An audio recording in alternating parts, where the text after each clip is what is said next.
Minute में कीजिए, फिर मैं बिल्कुल कर लेता हूँ। फिर मैं इसको सर इसी तरह आर्टिकल 111 में एक अमेंडमेंट तजवीज़ की गई है। आर्टिकल 111 ये है कि सर आइन में वफाकी हुकूमत और सूबाई हुकूमतें पाँच एडवाइज़र्स जो हैं वो अपॉइंट कर सकती हैं। आमतौर पे वो टेक्नोक्रेट्स भी होते हैं या अपने फील्ड के माहिर होते हैं। वफाक में एडवाइज़र्स को ऐवान में आके सवालों के जवाब देने की इजाज़त है, वो बैठते हैं, राइट ऑफ वोट नहीं है अगर वो अनइलेक्टेड हैं। सूबे में ये नहीं थी तो सर वो ये नॉर्मली दूर की गई है। उसके बाद ये जो आर्टिकल 175A है ये जुडिशल कमीशन की सर नई शक्ल होगी। जुडिशल कमीशन की नई शक्ल में कहा गया है कि चीफ़ जस्टिस ऑफ पाकिस्तान इसकी सरबराही करेंगे। 3 मोस्ट सीनियर जजेस ऑफ सुप्रीम कोर्ट होंगे। मोस्ट सीनियर जज ऑफ कॉन्स्टिट्यूशनल बेंचेस में से जो होंगे वो इसके रुकन होंगे। वफाकी वज़ीर कानून ऑलरेडी हैं, अटॉर्नी जनरल ऑलरेडी हैं। पाकिस्तान बार काउंसिल के ऐसे नामजद नुमाइंदा जो कि 15 साल से सुप्रीम कोर्ट की वकालत में हो उनको रखा गया है।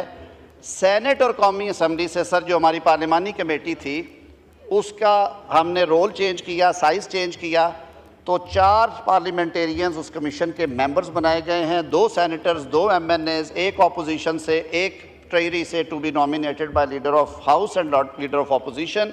और एक अच्छा काम जो किया गया इसमें, जनाब स्पीकर, ऐवान ने ये इस प्रपोज्ड बिल में आपको इख्तियार दिया है कि जो मार्जिनलाइज्ड हमारी कम्युनिटी हैं, ख़वातीन या गैर मुस्लिम, सर उनमें से पार्लियामेंट के बाहर से आप एक नुमाइंदगी भेजेंगे सिविल सोसाइटी की नुमाइंदगी के तौर पे, जो गैर मुस्लिम या ख़ातून होंगे और वो क्वालिफ़ाई करते हों टेक्नोक्रेट की उस अहलियत पे जो कि आइन में ऑलरेडी मौजूद है, ताकि उनकी आवाज़ भी, जजेस की अपॉइंटमेंट सारी दुनिया में कई जगह पे इन कमीशन पे मौजूद हैं।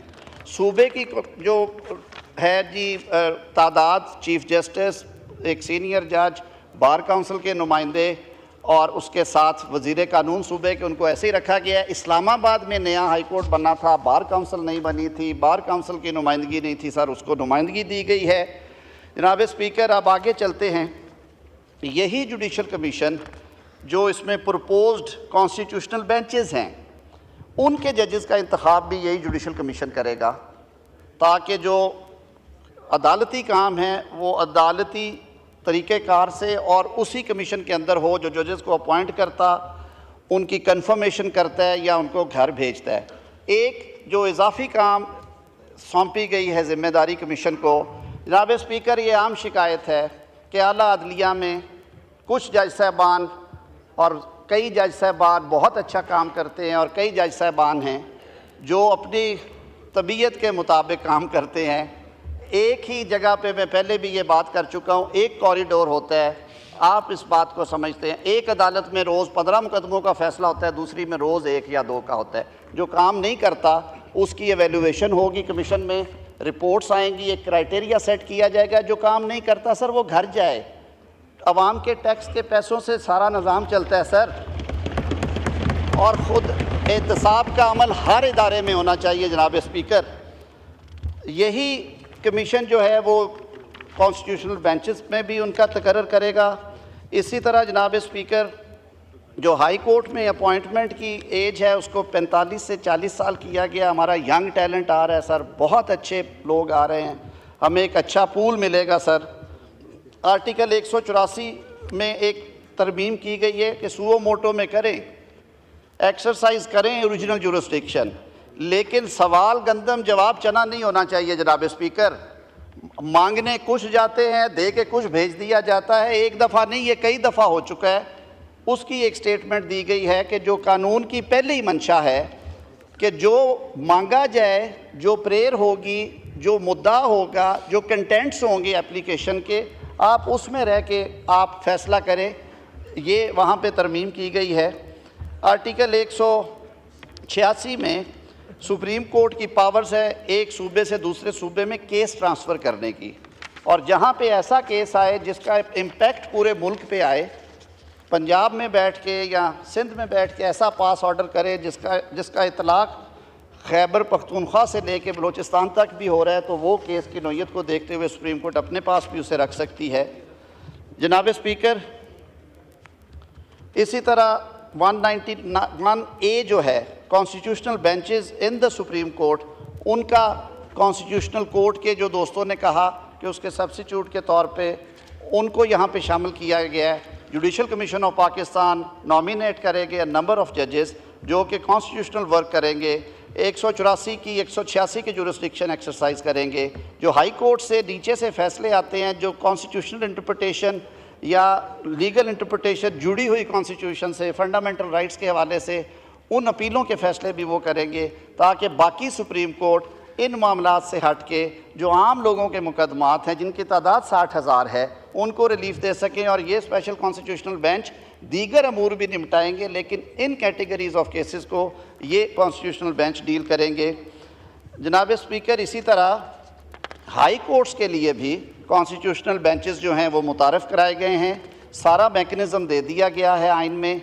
एक किया गया है कि सूबाई खुद मुख्तारी को सामने रखते हुए हाई कोर्ट्स में जब ये राइज करना है, उसके लिए उस मुतलका सूबे की असम्बली और इस्लामाबाद हाई कोर्ट की सूरत में जॉइंट सिटिंग में 51% वोट्स के मेजॉरिटी वोट्स के साथ जो है उसका एक रेजोल्यूशन पास होगी, जिसके बाद सूबाई हाई कोर्ट्स में भी मुतलका हाई कोर्ट में वो बेंचेस बन जाएंगे। सर, ये मेन सेलिएट फीचर्स हैं। मैंने जैसे अर्ज़ किया, जुडिशल काउंसिल के इख्तियारात को बेहतर किया गया, टाइम लाइन्स दी गई हैं कि वो इसको पेंडिंग ना रखें। जैसे मैंने अर्ज़ किया था रिबा के बारे में, फेडरल शरीयत कोर्ट के बारे में, और मैं तमाम सियासी जमातों का और बिलखसूस chairman Pakistan People's Party Bilawal Bhutto Zardari sahab का शुक्रगुजार हूँ। उन्होंने बहुत मेहनत की है। हमारे बुज़ुर्ग सियासतदान हैं मौलाना फजलुर रहमान साहब और उनकी लीगल टीम ने बहुत इस पर अरकरेज़ी की है। और हमारे जितने इत्तेहादी जमातें हैं मुस्लिम लीग नून के साथ इस हुकूमत में, MQM है, इस्तेहकाम पाकिस्तान पार्टी है, BAP है। Thank you. The house is adjourned to meet again. जनाब स्पीकर, इसके अलावा आला अदालतों में जजेस की appointment, chief justice of Pakistan की अपॉइंटमेंट, और उसके लिए जो रवायत जुडिशल कमीशन ऑफ पाकिस्तान ने कंसेंसस के साथ अपनाई, एक कमेटी बना के जिसकी सरबराही जस्टिस मंसूर अली शाह साहब फरमा रहे थे कि उन्होंने कहा कि हाई कोर्ट्स में जब चीफ़ जस्टिस का तकर्रुर होगा तो फर्स्ट 3 में से होगा। उसी असूल को यहाँ भी इंट्रोड्यूस करवाया गया और सीनियर मोस्ट 3 जजेस जो हैं उनके पैनल में से इस पार्लिमान की कायम करदा कमेटी, जिसमें 8 कौमी असम्बली के अरकान और 4 सैनेटर्स होंगे, वो 12 रुकनी कमेटी 2/3 के साथ चीफ़ जस्टिस के उन 3 सीनियर मोस्ट जजेस के पैनल में से चीफ़ जस्टिस पाकिस्तान के लिए नॉमिनेशन करेगी। चीफ़ जस्टिस पाकिस्तान के मियाद ओहदा जो है वो 3 साल मुकर्रर की गई है, बावजूद कि जब हमने देखा कि 6 और 7 साल वाले लोग यहाँ पे आए तो फिर क्या हुआ इस मामले के साथ।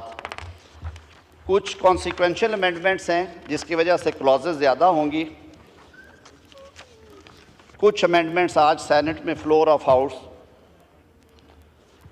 कुछ जो अमेंडमेंट्स हैं वो on the floor of house इस बिल को सपोर्ट करते हुए जमीयत उलमा इस्लाम पाकिस्तान की तरफ से पेश की गई, जो बुनियादी तौर पे रिबा के बारे में, इस्लामी नज़रियाती काउंसिल के बारे में, फेडरल शरीयत कोर्ट के बारे में थी।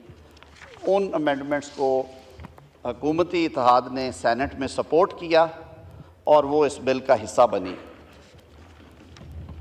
आर्टिकल 38 उसी सिलसिले में है, जो रिबा के बारे में पीछे फ़ैसला भी आया वफाकी शरई अदालत का, उसको एक्नॉलेज किया गया प्रिंसिपल्स ऑफ पॉलिसी में आर्टिकल 38 में।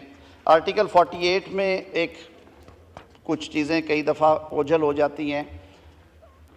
पार्लिमानी निज़ाम में काबीना सारे फ़ैसले करती है और वज़ीर आज़म की फिर एडवाइस जाती है या काबीना के सदर साहब उसको सेंड करते हैं। तो उस हवाले में मिनिस्टर फॉर स्टेट के लफ्ज़ रह गए थे, वो अब निकलना ज़रूरी थे, वो ख़त्म किए गए हैं। आर्टिकल 81 में कुछ तरामीम की गई हैं।